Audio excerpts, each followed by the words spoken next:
गुरु के सामने कभी भी, भगवान के सामने कभी भी आपके पंजे नहीं दिखना चाहिए, नीचे का हिस्सा घुटने।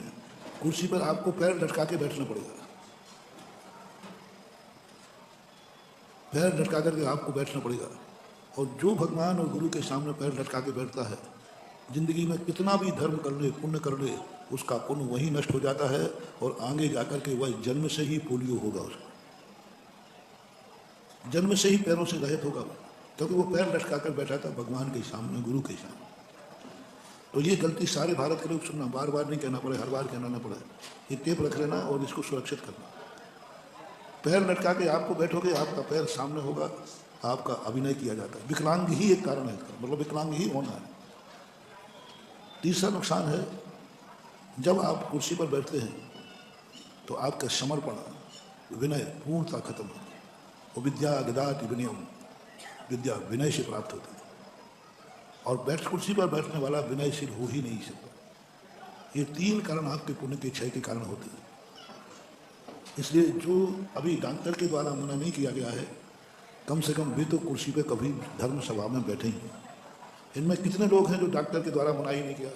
वो धारी वाली काली शर्ट वाला खड़ा हो जाए, चश्मा वाला भाई पीछे पीछे सब खड़े हो जाता। आपको डॉक्टर ने मना किया है, हैं?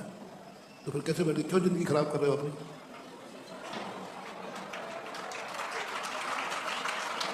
जिन जिन को डॉक्टर ने मना नहीं किया है वे सब कुर्सी से नीचे आ जाए, और कल के बाद कुर्सी का स्थान अलग बनाएंगे, मैं बताऊंगा कहाँ बैठना है।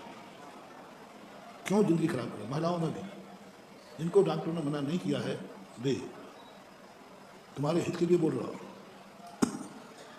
चौथा कारण है, आप कुर्सी लगा के बैठ जाते हैं, उसके पीछे वाले को आपने पूरी जगह को खत्म कर दिया।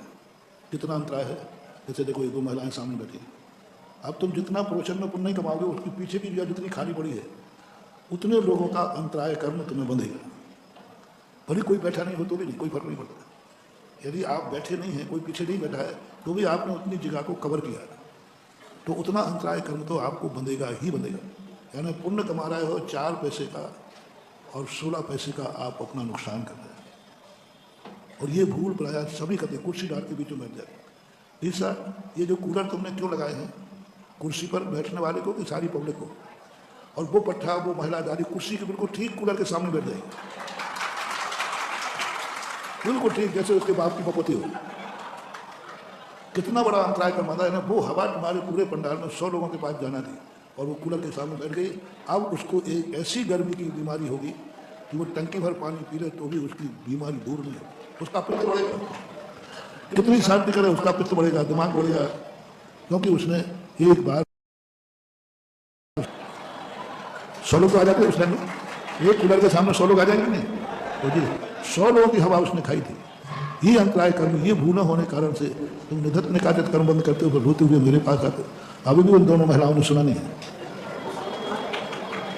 और इधर भी पुरुष बैठे हैं।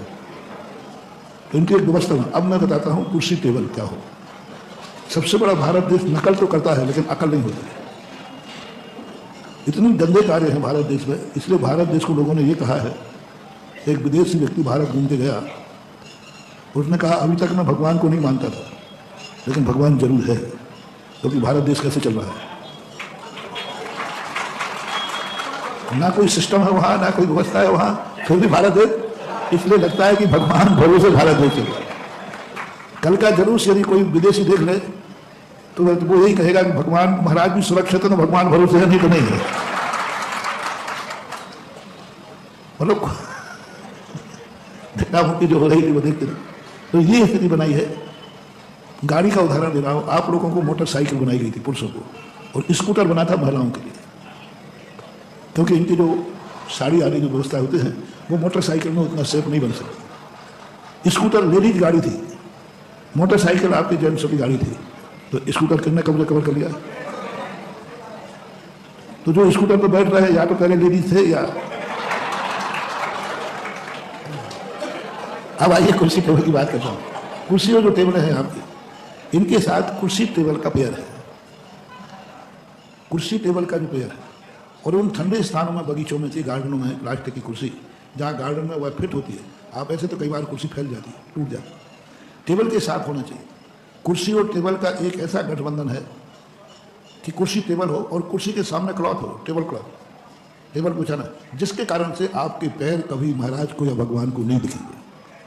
मैंने भीलवाड़ा चतुर्मास में कई लोगों की व्यवस्थाएं की थी। हमने एक गैलरी बनवाई, हमने कहा आप इस पर टेबल दीजिए, एक कपड़ा सामने लगा दीजिए, फिर इनको आराम से बैठने दीजिए, इनका भी काम हो जाएगा और इनके कर्म से बच जाएगा। मुझे आपसे कुर्सी से एतराज नहीं होता, मुझे इसका जो रिएक्शन है उस पर दया आती है कि आप छोटी सी भूल से कितना बड़ा नुकसान उठाएंगे, कितनी बड़ी बीमारी आपकी ज़िंदगी में आएगी। इसलिए मुझे कुर्सी पर बैठने से क्या एतराज, आप बैठो, मुझे क्या आपत्ति है। लेकिन उसका हमारी सभा में बैठ करके दुनिया की बीमारियां यहाँ दूर होती हैं, तुम यहाँ से बीमारी लेके जाओगे, ये मुझे दर्द होता है। अन्य क्षेत्रे कृतम पापम धर्म क्षेत्रे विनश्यति, और धर्म क्षेत्रे कृतम पापम वज्रलेपो भवेत्। अन्य क्षेत्र से कोई भी गलत हो जाता है, कोई बीमारी, तो व्यक्ति धर्म क्षेत्र में जाता है। जिसको धर्म क्षेत्र से बीमारी कमाई हो तो दो वॉलंटियर पीछे खड़े कर दो, जितने आएंगे सब कुर्सी उठाते जाएंगे।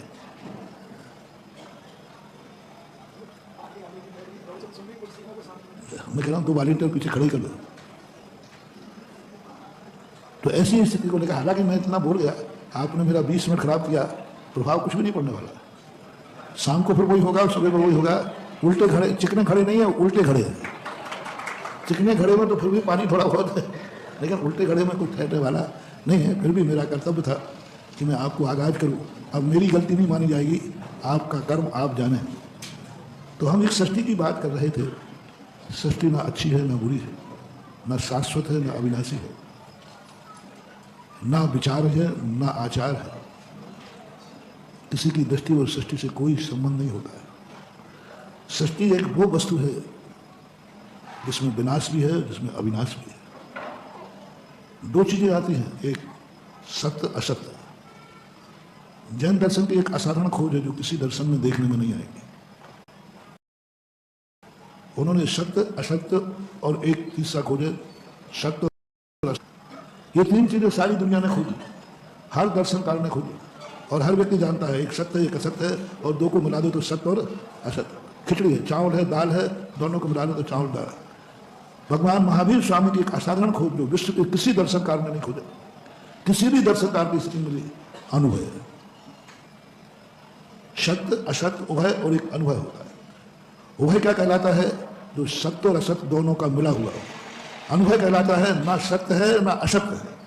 रिपीट कर रहा हूं, उभय क्या है? सत्य भी है और अनुभव क्या है? सत्य भी नहीं है और असत्य भी नहीं है। इसको बोलते अनुभव है।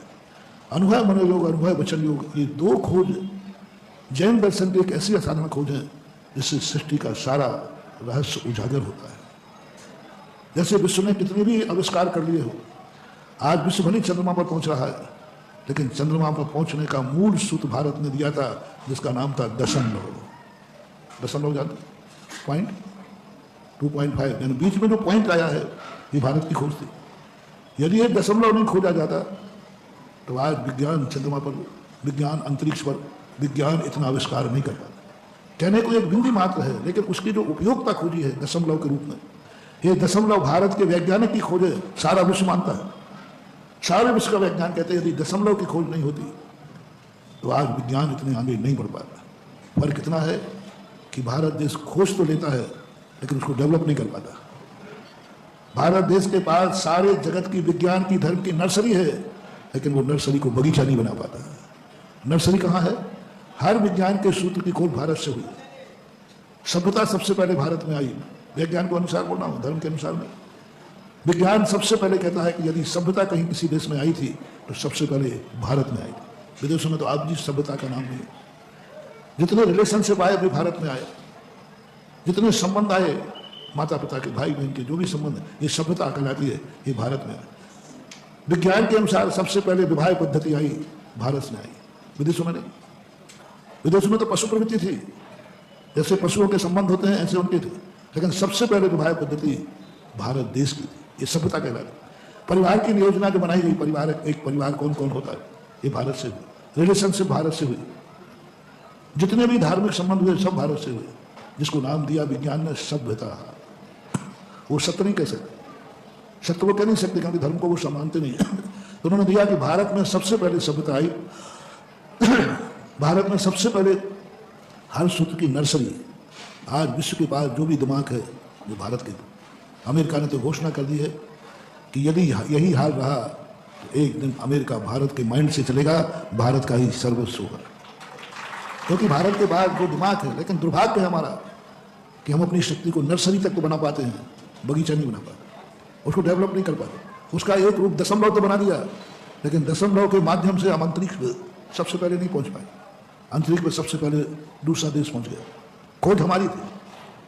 तो ये सारी चीज़ों पर अपन विचार नहीं करते कि शुरुआत कहाँ से हुई, और उस यहाँ पर आरक्ति का ये स्थिति बन जाती है जो हमारे और जिसकी खोज के संबंध में हम बता रहे हैं कि एक साधारण सी खोज महावीर स्वामी ने दी, अनुभय वचन, अनुभय मन योग। 300 जितने भी दुनिया में मत है, किसी के पास चर्चा नहीं, किसी शास्त्र में नहीं मिली। अनुभव का अर्थ है ना सत्य है और ना असत्य है, सत्य सत्य का मिला हुआ रूप नहीं, मिला हुआ रूप नहीं, एक अनुभव वचन होता है। और ये सारी सृष्टि को हम देखते हैं तो सारी सृष्टि की तत्व दृष्टि अनुभव से प्राप्त होती है। सृष्टि को हम झूठा सिद्ध कहें, विनाशशील कहें तो हमें विनाशशील नहीं दिखती, अविनाशी भी है। अविनाशी कहें तो विनाश दिखता है। जन्म कहें तो मौत आती सामने, मौत कहें तो जन्म आती सामने। अच्छा कहें तो कल बुरा देखने में आता है, बुरा कहें तो कल अच्छा देखने में आता है। संसार को दुखी कहें तो लोग सुखी नजर आ रहे हैं, और सुखी कहें तो दुखी नजर आ रहे हैं।